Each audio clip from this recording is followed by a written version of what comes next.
बिस्मिल्लाहिर्रहमानिर्रहीम। अस्सलाम वालेकुम। Welcome to the young doctors. आज हम शुरू करने लगे हैं gross anatomy of long bone.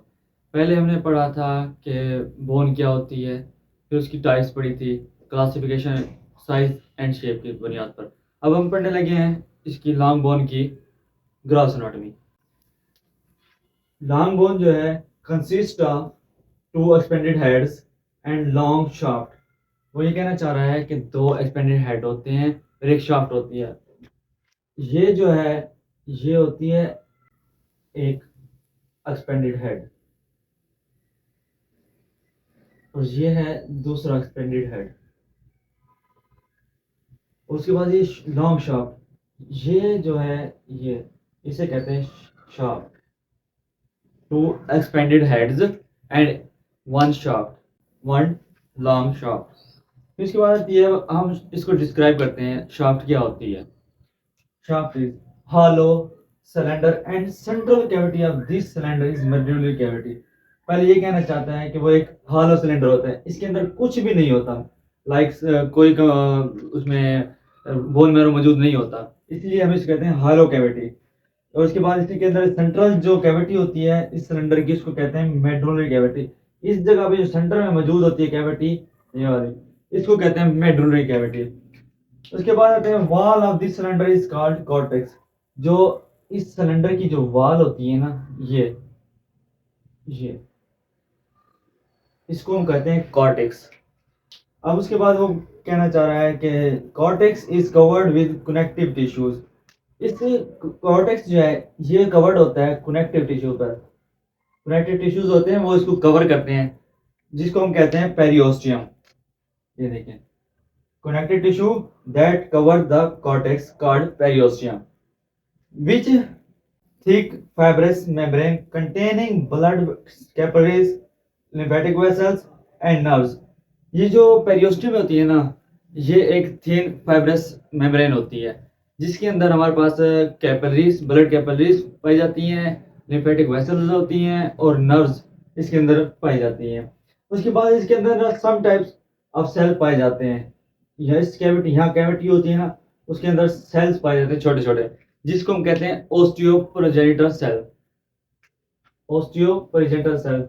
और ये सेल्स जो होते हैं ना, ये फॉर्म करके बोन बनाते हैं आगे, यानी ये बोन फॉर्मिंग सेल्स कहते हैं इसको हम। इसके बाद हमारे पास आता है medullary cavity is hollow space that run along the diaphysis. जो मेडुलरी कैविटी होती है वो एक हॉलो स्पेस होती है जो कि डायफेसिस होता है उसके साथ रन करती है। उसके बाद the cavity is lined by endosteum. ये कैविटी जो है लाइन करती है एंडोस्टियम की वजह से। फिर एंडोस्टियम क्या है? Endosteum which is the thin layer of connective tissue. जो कनेक्टिव टिश्यू की थिन लेयर होती है उसे कहते हैं हम एंडोस्टियम। अब हम दोबारा शाफ्ट रिवाइज कर लेते हैं। Shaft of long bone hollow cylindrical, that central cavity of this cylinder is medullary cavity. जहाँ हमने बात की थी मेडुलरी कैविटी इज हॉलो, वो यही है कि cavity of this cylinder is called medullary cavity. Wall of this cylinder is called cortex. जो वॉल होती है इसकी सिलेंडर की, इसको कहते हैं हम कॉर्टेक्स। फिर इसके अंदर कॉर्टेक्स कवर्ड बाय होती है एक कनेक्टिव टिश्यू की लेयर होती है, वो होती है थिक, जिसे हम कहते हैं पेरियोस्टियम। ये देखें, which is a thick fibrous membrane containing blood capillaries, lymphatic vessels and nerves. और इसके पास कुछ ओस्टियोप्रोजेनिटर सेल्स भी होते हैं जो बोन फॉर्मिंग होते हैं। उसके बाद medullary cavity, medullary cavity hollow होती है जो कि रन करती है डायफेसिस के साथ साथ। फिर इसकी जिस कैविटी जो होती है लाइन करती है बाय एंडोस्टियम। एंडोस्टियम वो होता है जहाँ पे थिन जो फाइब्रस या कनेक्टिव टिश्यूज की लेयर होती है उसे कहते हैं हम एंडोस्टियम। उसके बाद इसकी दूसरा पार्ट आता है ends of long bone. Ends of long, जो एंड्स हैं कंसिस्ट ऑफ स्पॉन्जी बोन। इसके अंदर जो है कैल्केनियस या स्पॉन्जी बोन जिसे हम कहते हैं वो पाई जाती है with covering of thin compact bone.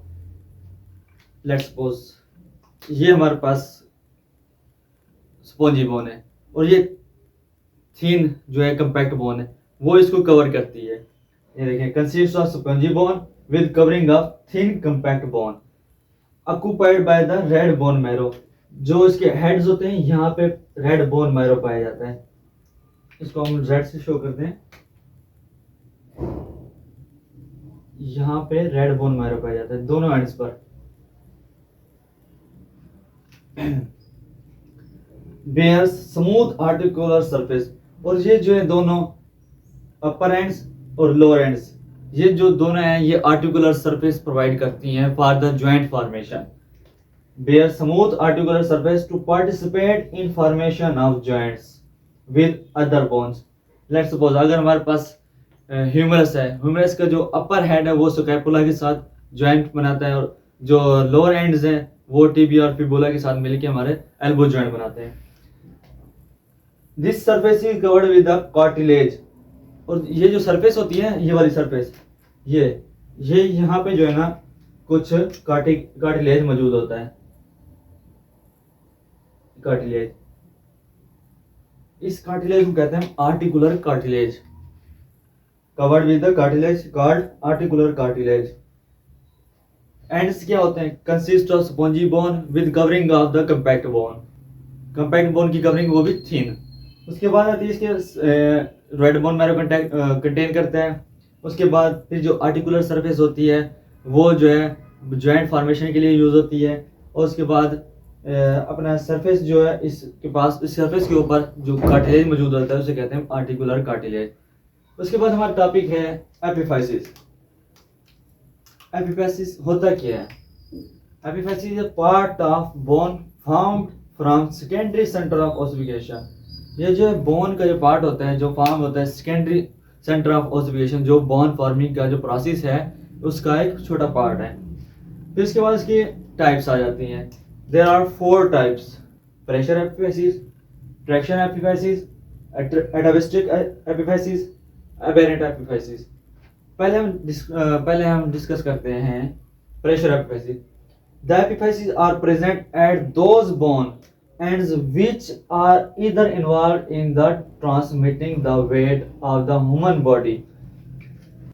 Pressure epiphysis ज़ाहिर हो रहा है कि ये प्रेशर बेयर करने वाले जो एपिफाइसिस होते हैं बोन की उसे कहते हैं प्रेशर एपिफाइसिस। देखें, the epiphys that present at those bone ends are either involved in the transmitting of the bone, transmitting the weight of the human body, or at those bone region which are under pressure. जो मैंने पहले बात की कि ऐसी bone जो under pressure हो या फिर बॉडी का वेट ट्रांसमिट कर रहे हो। लेट्स सपोज हमारी ह्यूमरस हो गई, फिर हमारी लोअर लिम्ब में आ जाती है फीमर, जो कि हमारे वेट बेयरिंग बोन्स हैं, और इनकी एपिफाइसिस को कहते हैं प्रेशर एपिफाइसिस। ये देखें, और ये जो एपिफाइसिस है ये हमारे मूवमेंट्स और लोकोमोशन में हेल्प करती हैं।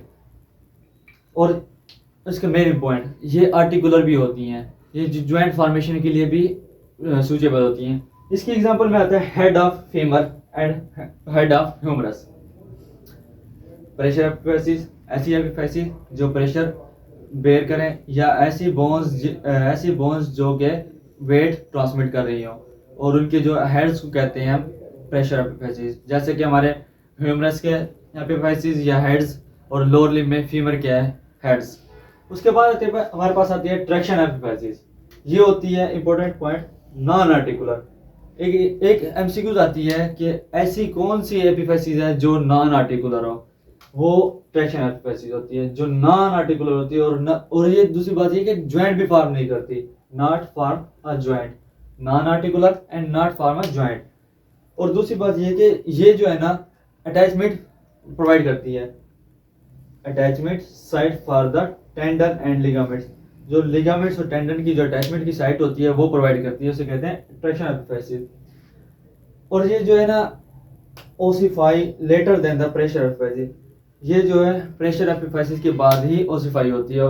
ऐसी जो एपिफाइसिस जो प्रेशर एपिफाइसिस के बाद फॉर्म हो उसे कहते हैं ट्रैक्शन एपिफाइसिस। इसकी एग्जांपल आती है greater and lesser trochanter of femur. और इसी तरह हमारे पास आती है greater and lesser tubercle of the humerus. इसके बाद हमारे पास आती है तीसरी एग्जाम, वो है atavistic epiphysis. The represent these bone which are phylogenetically independent. ऐसी बोन जो कि इंडिपेंडेंट मौजूद हों लेकिन बाद में फ्यूज हो जाएं, उसे कहते हैं हम एटाविस्टिक एपिफाइसिस। ऐसी एपिफेसिस जो कि उस बोन पे मौजूद हों जो कि इंडिपेंडेंट हों बट वो फ्यूज कर जाएं दूसरी बोन के साथ। Present these on these bone which are phylogenetically independent but have become fused with other bones in human like coracoid process of scapula। जो हमारे स्कैपुला पे एक उभरी हुई बोन का हिस्सा होता है जिसे हम कोराकाइड प्रोसेस कहते हैं, उसको एटाविस्टिक एपिफेसिस भी कहते हैं क्योंकि वो पहले एक बोन थी जो कि फ्यूज होकर स्कैपुला के साथ अटैच हो गई। उसके बाद हमारे पास आती है लास्ट aberrant epiphyses।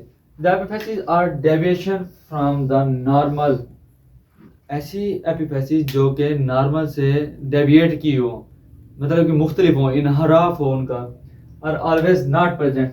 और इसका ये मकसद नहीं कि ये ऑलवेज प्रेजेंट हो, हमेशा प्रेजेंट नहीं होती, हमेशा मौजूद नहीं होती है। एक एग्जांपल आती है head of first metacarpal bone. जो फर्स्ट मेटाकार्पल बोन होती है उसके हेड को जो एपिफेसिस होती है उसे कहते हैं हम एबेरेंट एपिफेसिस। और इसकी दूसरी होती है base of other metacarpal bone. जो base of other metacarpal bone होती हैं उस पर मौजूद एपिफेसिस को क्या एबेरेंट एपिफेसिस कहते हैं। पहले हमने पढ़ा लॉन्ग बोन, उसके हेड्स पढ़े, उसके शॉर्ट्स पढ़ी, फिर हमने पढ़ा एपिफेसिस। एपिफेसिस की 4 किस्म होती हैं, प्रेशर, एटाविस्टिक, उसके बाद पढ़ा हमने ट्रैक्शन, उसके बाद पढ़ा हमने एबेरेंट। थैंक्स।